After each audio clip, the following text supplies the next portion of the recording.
श्रीमद् भागवत गीता सार कथा। इस भागवत गीता सार कथा में सुख दुख का वर्णन किया गया है।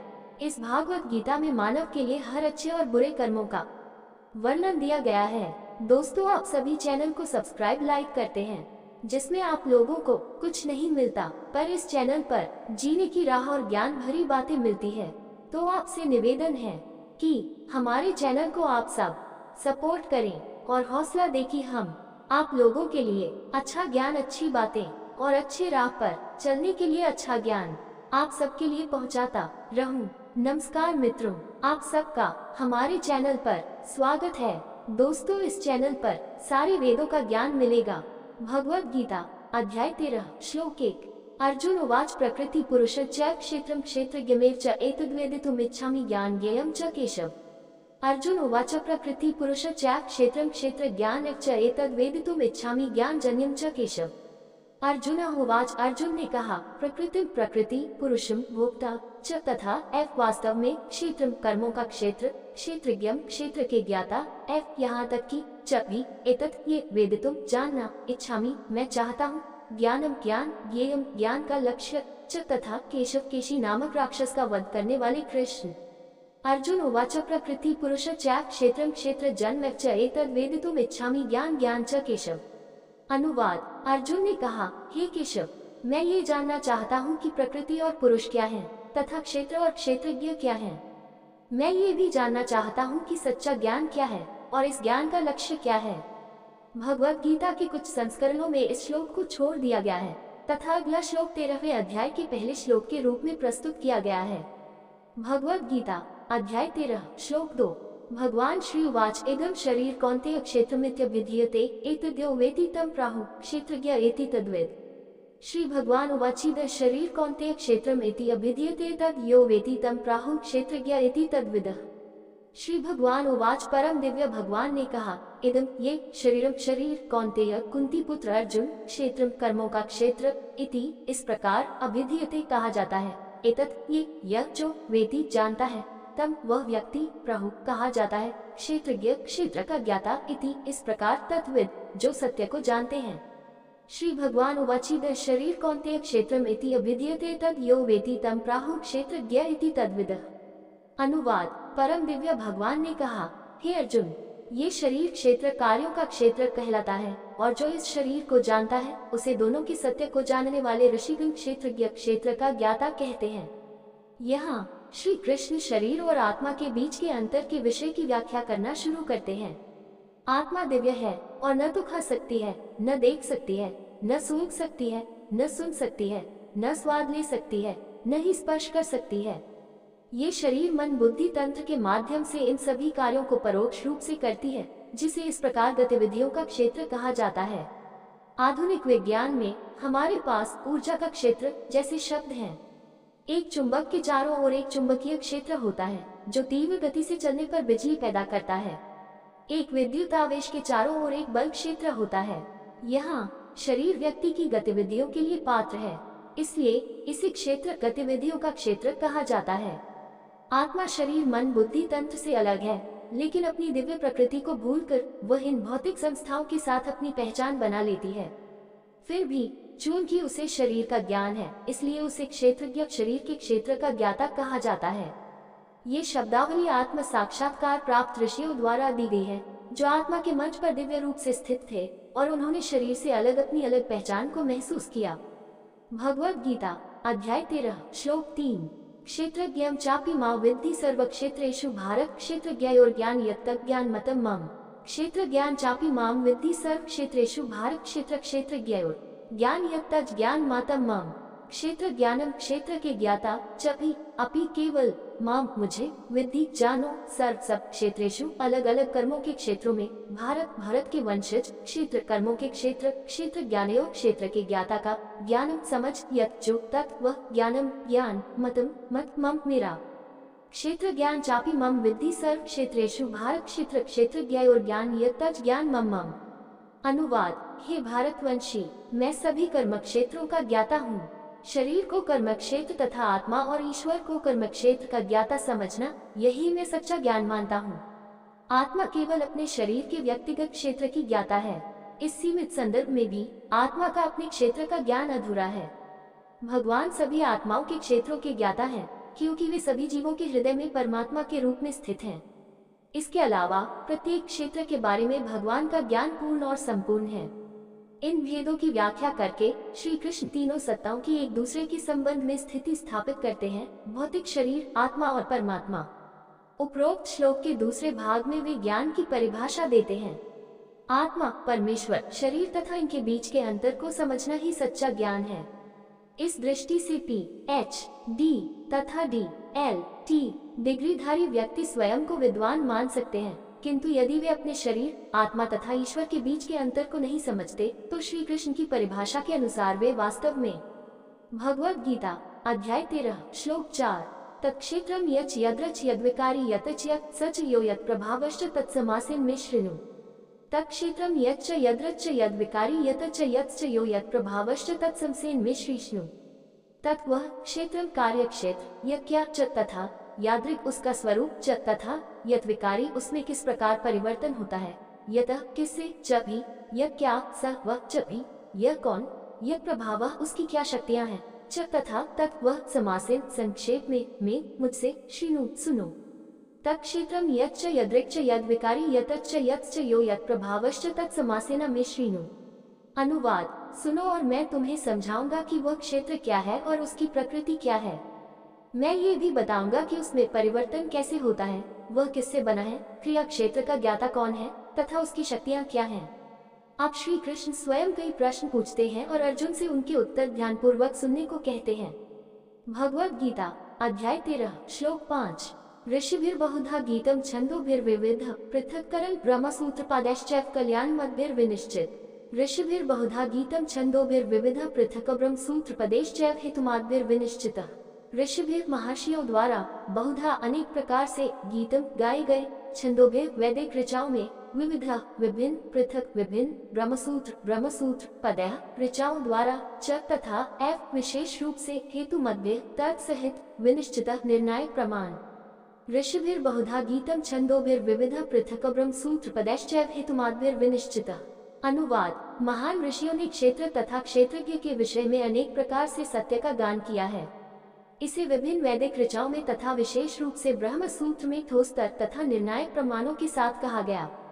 ज्ञान बुद्धि को तब आकर्षित करता है जब इसे सटीकता और स्पष्टता के साथ व्यक्त किया जाता है और ठोस तर्क के साथ प्रमाणित किया जाता है। इसके अलावा इसे अचूक के रूप में स्वीकार करने के लिए इसे अचूक प्राधिकरण के आधार पर पुष्टि की जानी चाहिए। आध्यात्मिक ज्ञान को मान्य करने का संदर्भ वेद है। वेद ये केवल कुछ पुस्तकों के नाम नहीं है, ये ईश्वर का शाश्वत ज्ञान है। जब भी ईश्वर संसार की रचना करते हैं, वे आत्माओं के लाभ के लिए वेदों को प्रकट करते हैं।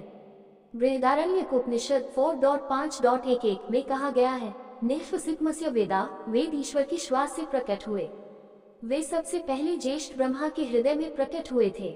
वहां से वे मौखिक परंपरा के माध्यम से नीचे आए और इसलिए उनका दूसरा नाम श्रुति है या कान के माध्यम से प्राप्त ज्ञान। कलियुग की शुरुआत में वेद व्यास, जो स्वयं ईश्वर के वंशज थे, ने वेदों को एक पुस्तक के रूप में लिखा और ज्ञान के एक शरीर को 4 भागों में विभाजित किया, ऋग्वेद, यजुर्वेद, सामवेद और अथर्ववेद। इसलिए उन्हें वेद व्यास या वेदों को विभाजित करने वाले नाम मिला।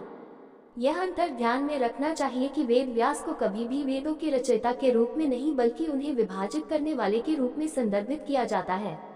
इसलिए वेदों को अपौरुषेय भी कहा जाता है, जिसका अर्थ है किसी व्यक्ति द्वारा नहीं बनाया गया। उन्हें आध्यात्मिक ज्ञान के अचूक प्रमाण के रूप में सम्मानित किया जाता है। भूत भव्यम भविष्यम च सर्वम वेदात् प्रसिद्ध्यति मनुस्मृति 12.97। किसी भी आध्यात्मिक सिद्धांत को वेदों के प्रमाण पर ही प्रमाणित किया जाना चाहिए। वेदों के इस ज्ञान को विस्तृत करने के लिए कई ऋषियों ने ग्रंथ लिखे और ये पारंपरिक रूप से वैदिक शास्त्रों के दायरे में शामिल हो गए क्योंकि वे वेदों के प्रमाण के अनुरूप हैं। कुछ महत्वपूर्ण वैदिक शास्त्र नीचे सूचीबद्ध हैं। इतिहास, ये ऐतिहासिक ग्रंथ हैं और इनकी संख्या 2 है, रामायण और महाभारत। इनमें भगवान के 2 महत्वपूर्ण अवतरण से संबंधित इतिहास का वर्णन है। रामायण ऋषि वाल्मीकि द्वारा लिखी गई थी और इसमें भगवान राम की लीलाओं या दिव्य लीलाओं का वर्णन है। आश्चर्यजनक रूप से इसे वाल्मीकि ने श्री राम द्वारा वास्तव में अपनी लीलाएं प्रदर्शित करने से पहले लिखा था। महान कवि ऋषि को दिव्य दृष्टि प्राप्त थी, जिससे वे देख सकते थे कि भगवान राम दुनिया में अवतरित होने पर क्या लीलाएं करेंगे। इस प्रकार उन्होंने उन्हें रामायण के 24,000 सबसे सुंदर संस्कृत छंदों में लिख दिया। इन छंदों में विभिन्न सामाजिक भूमिकाओं जैसे पुत्र, भाई, पत्नी, राजा और विवाहित जोड़ों में आदर्श व्यवहार के बारे में भी शिक्षा दी गई है। रामायण भारत की कई क्षेत्रीय भाषाओं में भी लिखी गई है, जिससे लोगों के बीच इसकी लोकप्रियता बढ़ गई है। इनमें से सबसे प्रसिद्ध हिंदी रामायण रामचरितमानस है, जिसे भगवान राम के एक महान भक्त संत तुलसीदास ने लिखा था। महाभारत की रचना ऋषि वेद व्यास ने की थी। इसमें 100,000 श्लोक हैं और इसे दुनिया की सबसे लंबी कविता माना जाता है।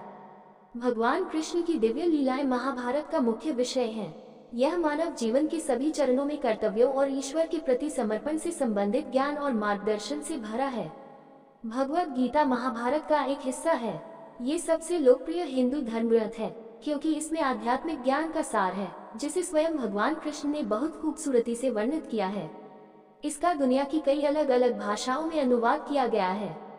भगवद गीता पर असंख्य टिप्पणियां लिखी गई हैं। पुराण महर्षि वेद व्यास द्वारा रचित 18 पुराण हैं। इनमें कुल मिलाकर 400,000 श्लोक हैं। इनमें भगवान और उनके भक्तों के विभिन्न रूपों की दिव्य लीलाओं का वर्णन है। पुराण दार्शनिक ज्ञान से भी परिपूर्ण हैं। वे ब्रह्मांड की रचना, उसके विनाश और पुनर्निर्माण, मानव जाति के इतिहास, स्वर्ग के देवताओं और पवित्र ऋषियों की वंशावली पर चर्चा करते हैं। इनमें सबसे महत्वपूर्ण है भागवत पुराण या श्रीमद्भागवतम।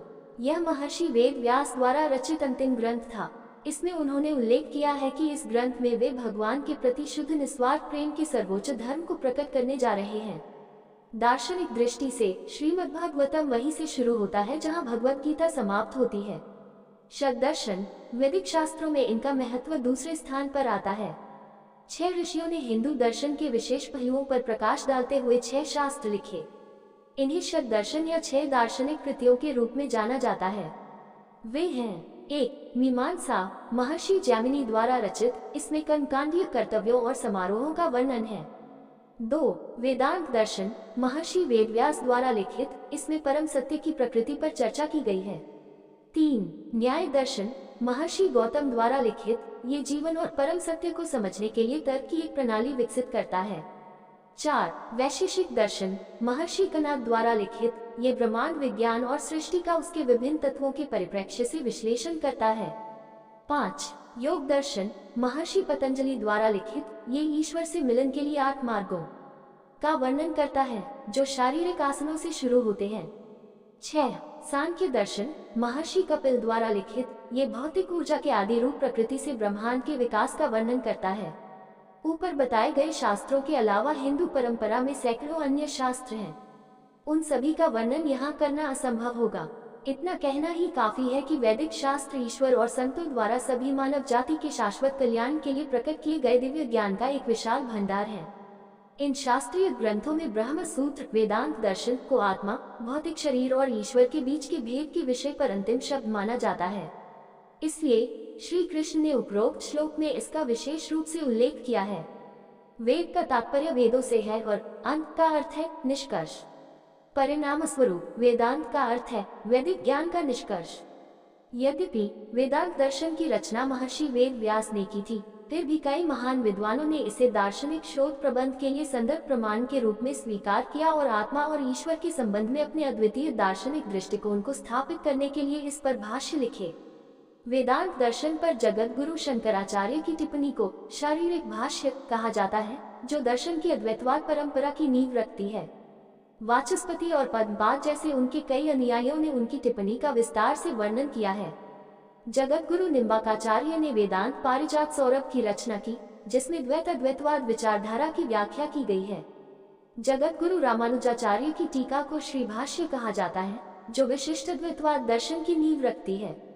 जगत गुरु मध्वाचार्य की टीका को ब्रह्मसूत्र भाष्य कहा जाता है, जो द्वैतवाद दर्शन की नींव है।